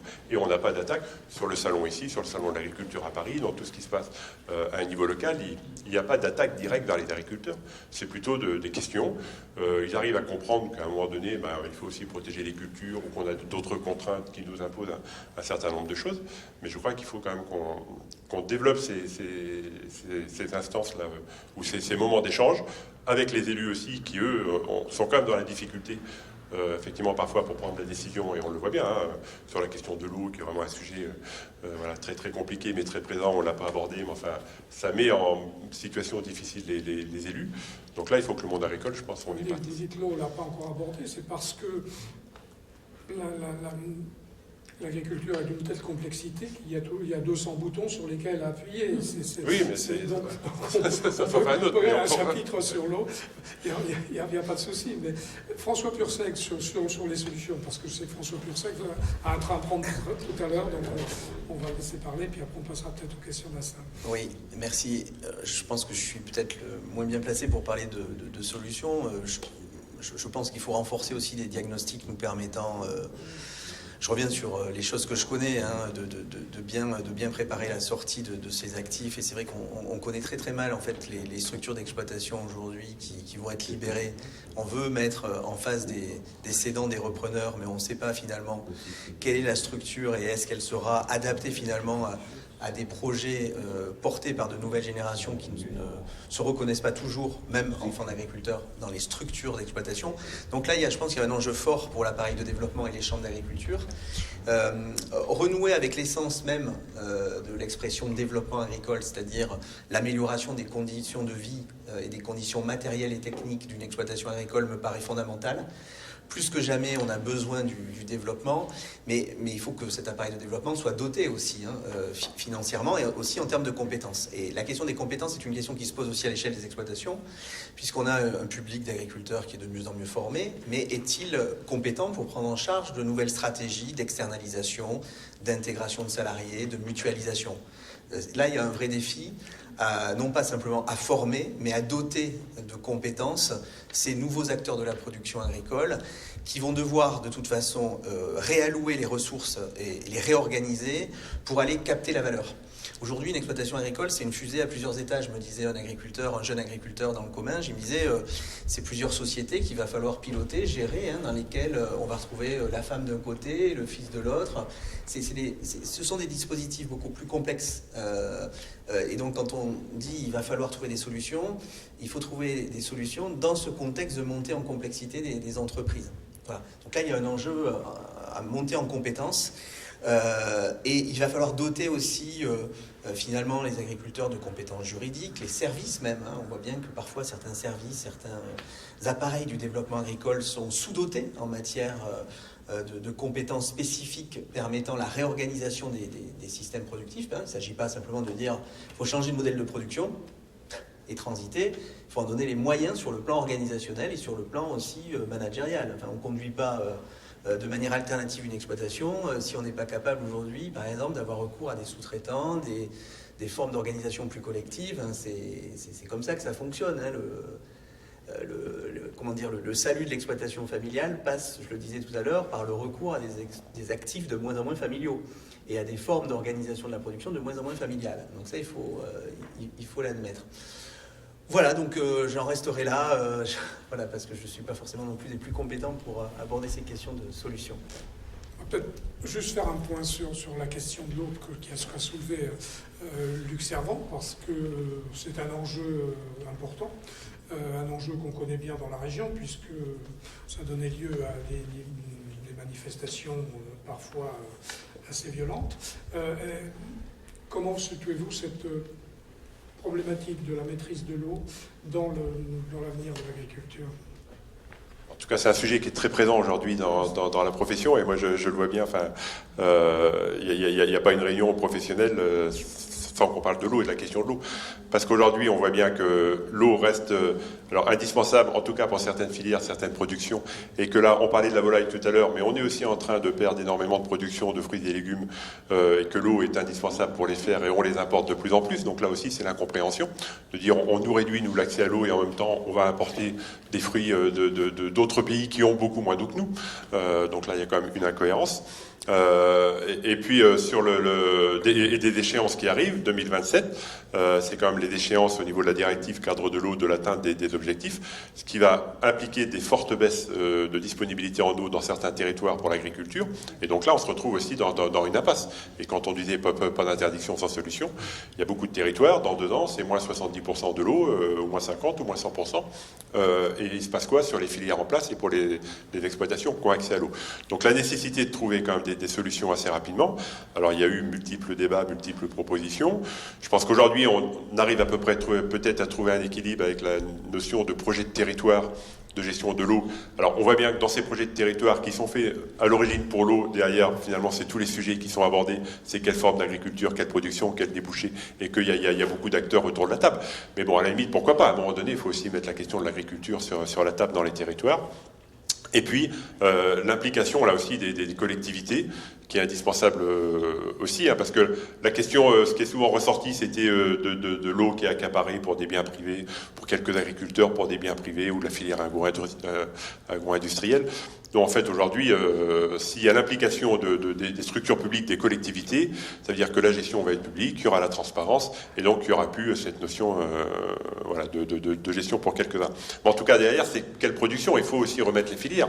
Et nous on est prêts à remettre des filières en place de production de fruits ou de légumes de plein champ, de production locale, avec l'accès à l'eau, la sécurisation. Aujourd'hui, la question de l'accès à l'eau est de nature à remettre en cause un certain nombre de productions. Ah oui, de toute façon ça va très vite, et ça va déjà très vite. Hein. Vous prenez sur le secteur Expoitou-Charentes la forte baisse de maïs et de volume depuis quelques années, c'est parce que le maïs irrigué a très fortement baissé. Dans des territoires, c'est la remise en cause de certaines productions de légumes de plein champ qu'on a vu partir. On a vu partir au centre de la France et au nord, et après à l'étranger.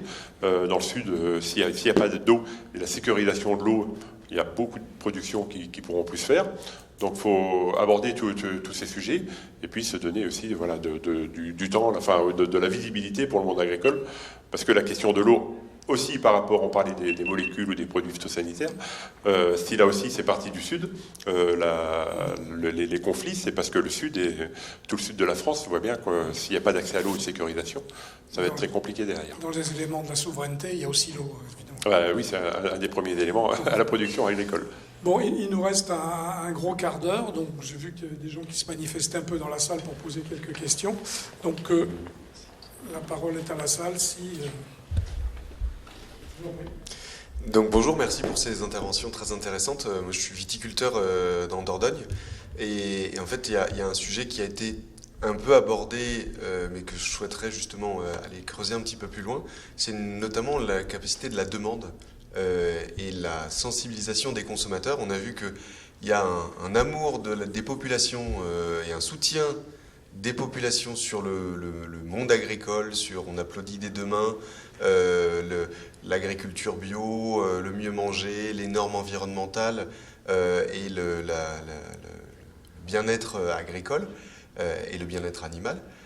Mais indirectement, entre les intentions et les actes, on voit des importations de produits qui ne respectent pas les réglementations. Donc on met des réglementations à nos agriculteurs, mais on importe de plus en plus de produits qui ne respectent pas ces réglementations, donc distorsion de concurrence et même aberration de l'intention et de l'acte. Et donc la question, c'est comment inciter les populations au niveau des pouvoirs publics, au niveau des éducations alimentaires, sur passer à l'acte pour récompenser l'agriculteur, que ce soit par le consommateur ou par des subventions, mais de récompenser l'acte de production qui pose des problèmes de renouvellement des générations.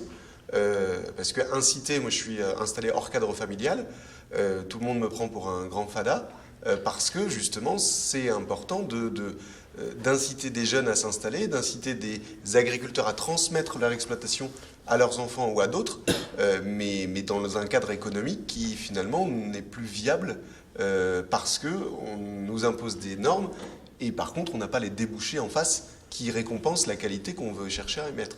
Donc quelles sont les solutions, vous n'avez pas la science infuse, mais quelles sont les orientations pour inciter les consommateurs à accepter de payer le juste prix pour la production.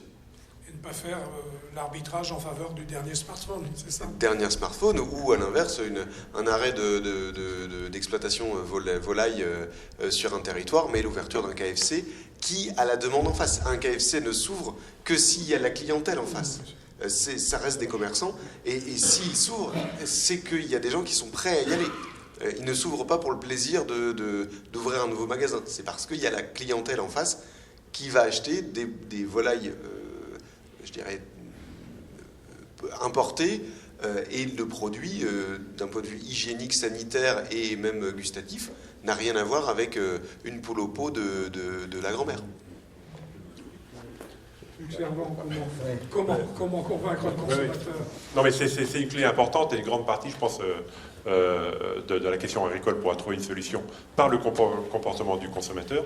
Alors d'une part, il faut arrêter de dire au consommateur qu'il peut manger moins cher et encore moins cher et toujours moins cher. Et ça fait 50 ans qu'en France, toute la politique, c'est là-dessus quand même, menée par la grande distribution, qui n'arrête pas. Alors les publicités, les poireaux à moins de 1 euro, je sais pas quoi, et les pommes de terre par 5 kilos, et que tout en bas c'est écrit origine autre pays, voilà. Ça je pense qu'il faut quand même arriver à mettre un certain nombre de textes là-dessus ou de règles.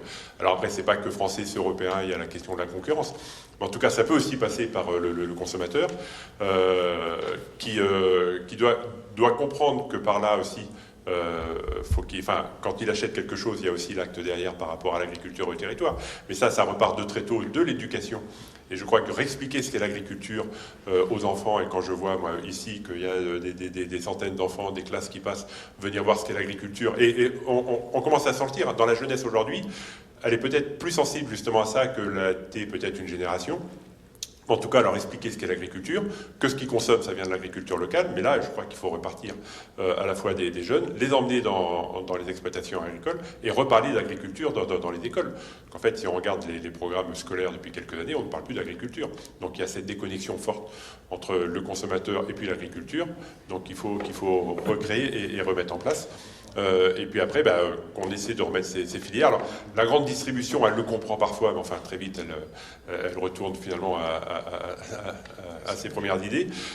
Sur les fast-foods, il y en a certains qui l'ont quand même compris. Il y a quand même des grandes marques, au moins une grande marque aujourd'hui, qui a été fortement décriée, qui finalement, je ne dirais pas qu'elle est exemplaire, mais elle s'approvisionne quand même très très fortement en produits français, voire essentiellement en produits français.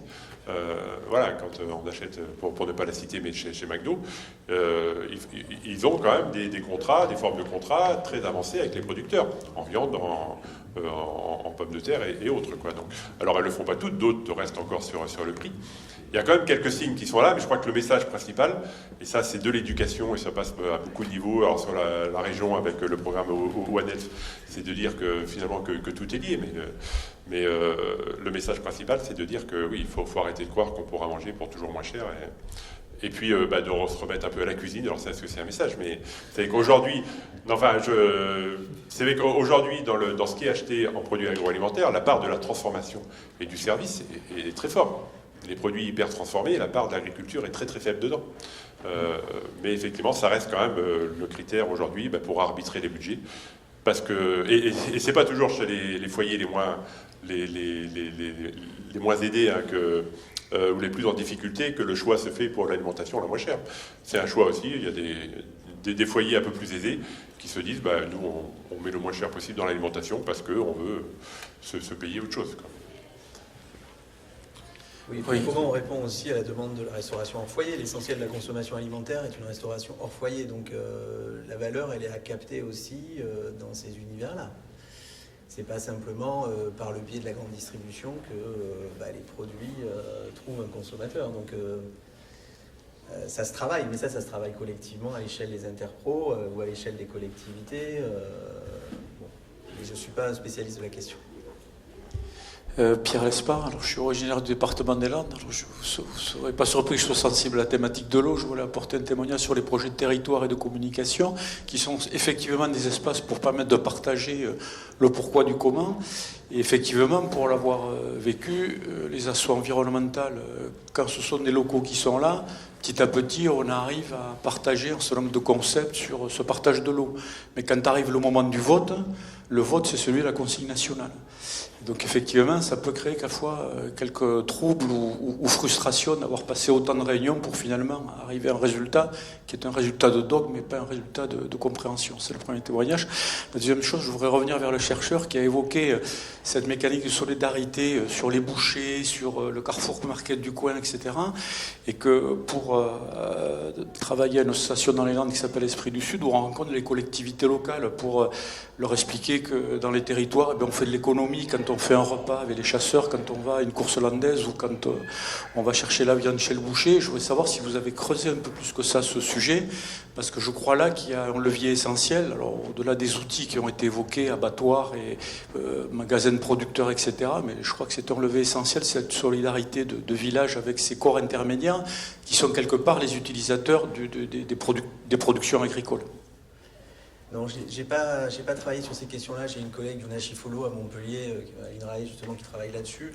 Je pense que mes collègues de BSA, géographes, travaillent aussi un peu plus que moi, que nous, à Toulouse, sur ces questions-là. Pour le coup, je pense qu'il y a des compétences ici vers lesquelles vous pouvez vous tourner, parce qu'il y a des chercheurs qui travaillent notamment sur l'articulation entre les systèmes agro-industriels ou la définition des systèmes agro-industriels territorialisés. Mais moi, je ne peux pas y répondre.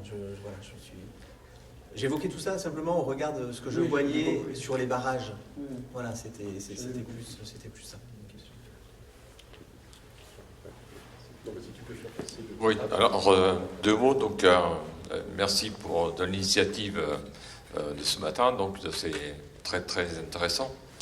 Donc, et pour être en deuxième. Pas en deuxième année, mais vous avoir entendu il y a quelques jours, donc, et aujourd'hui, donc, dire qu'au niveau de la région, donc, on a eu le privilège de recevoir quelques manifestations plus ou moins sympathiques donc, pendant cette partie, donc, et j'ai été frappé puisqu'on les a rencontrés, on est sortis au-devant d'eux, donc, et on a pu discuter, donc, même si ça s'est plutôt bien passé, mais sur le fait de gens qui étaient en dehors des réseaux. Donc, ils n'étaient à rien, ils n'étaient pas à la coordination rurale, ils n'étaient pas à la FNSEA, ils n'étaient pas à la Conf. Voilà, mais ils avaient des revendications, et des revendications qui étaient toutes plus ou moins, je dirais pas farfelues, mais un peu hors sujet. Donc, alors, par rapport à nos compétences. Donc, en disant, voilà, donc c'était la loi Egalim, les accords internationaux, les migrants qui ont droit à tout et qu'eux ont droit à rien, qui n'ont pas, voilà, donc, enfin, des choses qui sortaient un peu du cadre, donc, et voilà, et pour leur expliquer que sur tous ces sujets-là, on n'avait aucun levier, donc vous avez le pouvoir, donc c'est vous qui avez le pouvoir, donc voilà. Donc c'est de répondre. Alors après, on est attaqué. Bon, la région, donc vous découvrez pas, mais enfin, ici tout le monde sait à peu près. Donc les engagements qui ont été pris il y a déjà quelques années après Climatera, donc la feuille de route Néoterra, donc avec quelques ambitions qui étaient sans doute peut-être un peu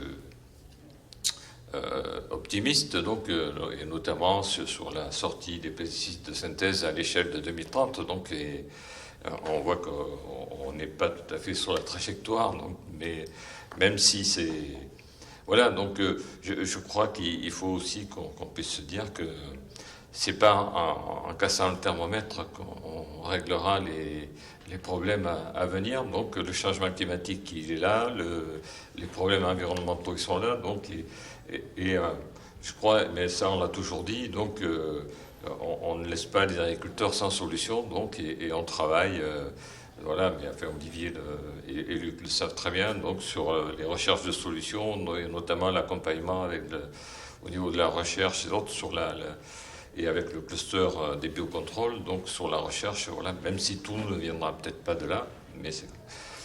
Et après sur la transition, donc qu'on souhaite tous, on travaille également tous ensemble et on s'appuie effectivement sur des living labs ou des zones ateliers, donc qui travaillent sur la mise en œuvre de pratiques et de solutions un peu alternatives. Donc, et c'est de voir comment tout cela fonctionne. Mais derrière, une fois qu'on a fait ça, si on n'arrive pas avec le développement à massifier voilà, donc, et la massification, c'est un des enjeux les plus importants, à mon avis, qu'on a à traiter avec, bien sûr, ça, on le fera en s'appuyant, peut-être pas que, mais majoritairement sur le réseau des chambres d'agriculture et des coopératives, enfin, voilà, des organisations économiques pour pouvoir massifier et trouver les solutions, parce que là, je partage complètement ce que disait Luc tout à l'heure, c'est comment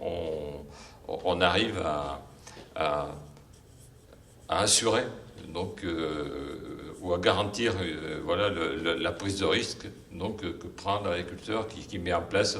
Alors il y a des choses plus compliquées que d'autres, ou plus risquées que d'autres, mais voilà, mais quand on va sur des choses vraiment alternatives, donc on ne peut pas laisser des agriculteurs partir à l'aventure donc, et se mettre en danger pour pouvoir mettre cela en place.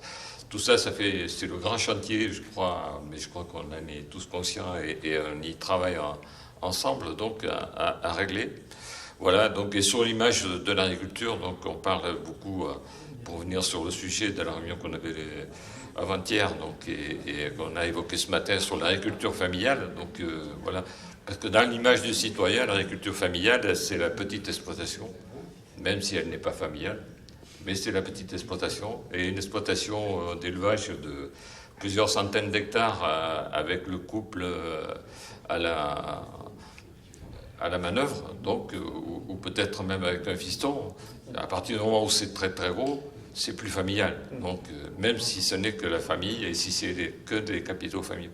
Voilà, alors on a tous ces tabous à faire tomber et ces paradoxes à gérer également. Moi, je suis un retraité du ministère de l'Agriculture et toutes les propositions qui ont été faites, les idées qui ont été émises, pourra-t-on les appliquer sans desserrer la contrainte financière ? C'est-à-dire la contrainte financière qui veut que tout gouvernement veut que la part de l'alimentation dans le budget des ménages ne dépasse pas un certain seuil parce que c'est une condition de la tranquillité sociale. On a un système en France où le budget alimentaire est supporté par les foyers complètement. Dans d'autres pays, en Amérique entre autres, où il y a quand même des dispositifs pour accompagner les foyers les moins aisés à pouvoir bien s'alimenter. Et est-ce qu'il n'y a pas... Alors après, on bascule un peu là aussi sur l'imposition, enfin, sur une autre forme d'aide publique, mais c'est vrai que, est-ce que parce qu'un foyer n'a pas les moyens, est-ce qu'il est contraint à acheter des produits importés à pas cher, quoi. Et donc là-dessus, il faut peut-être se poser un peu la question. Ça peut aussi... La question, je sais, a été posée où il y a des discussions avec les syndicats ou même avec les chambres d'agriculture, de faire alors un système de bons alimentaires, enfin voir un peu comment on l'appelle, mais qui permet à des foyers qui ont peu de moyens d'aller acheter du bon poulet, d'aller acheter des bons produits, et donc ça recrée de la demande aussi locale. C'est peut-être aussi une forme à voir. Mais aujourd'hui, on veut quand même faire porter dans le prix du produit agricole, à la fois la production, toutes les questions environnementales, l'aménagement du territoire, le paysage, parce que tout ça, quand on nous demande, nous agriculteurs, de replanter des haies, de maintenir des bandes enherbées, des jachères et tout, il y a une part de la PAC qui le finance, mais de moins en moins, et le reste, il faudrait que ça passe par le prix du produit. Or, le consommateur, quand il achète un produit agricole ou alimentaire, il veut bien payer le produit, mais le reste, on le voit, hein, c'est un peu la difficulté. Si le produit, comme on disait tout à l'heure, par une marque ou un label, est meilleur en qualité, il est prêt à payer plus cher. De vendre le même produit en disant, lui, il a été produit sur une ferme où il y a des haies ou sur une ferme où il y a des couverts végétaux, c'est pas un critère qui est suffisant pour qu'ils mettent plus cher dedans.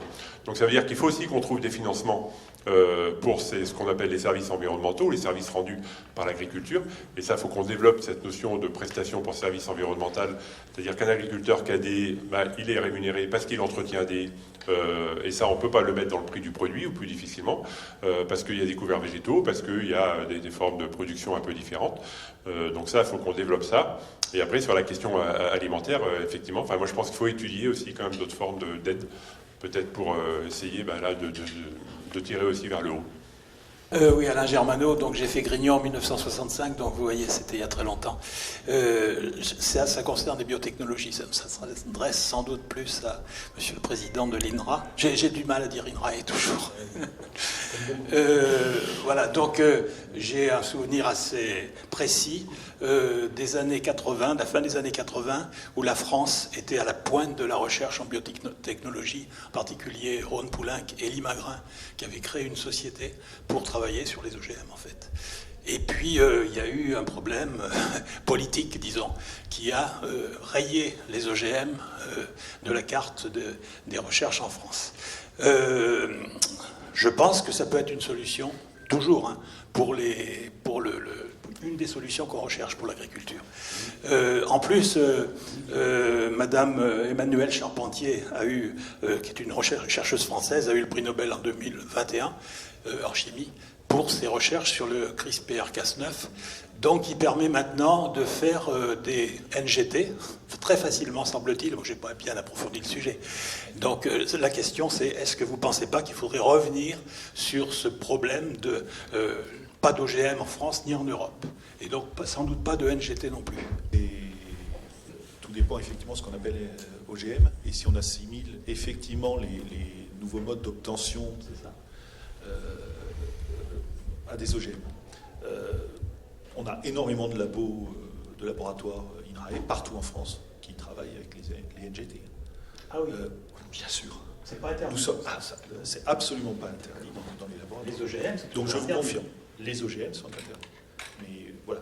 Donc je vous confirme que effectivement, ça fait partie du panel de solutions, hein, que d'apporter des gènes d'intérêt, effectivement, des gènes de résistance, à partir du moment où c'est intraspécifique. Oui, c'est ça. C'est pas du tout un problème.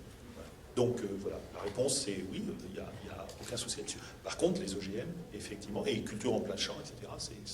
Et alors, on est très surveillé d'ailleurs. On a eu, pour l'anecdote, on a eu il y a de cela quelques semaines, au niveau du centre de Joué en Josas, une descente d'inspection pour voir si on était tout à fait conforme sur les autorisations à manipuler des OGM, et tout INRAE là est en train de se mettre en conformité, parce qu'on s'aperçoit que partout, effectivement, on travaille sur des organismes qui sont classés organismes génétiquement modifiés, mais par essentiellement les méthodes NGT.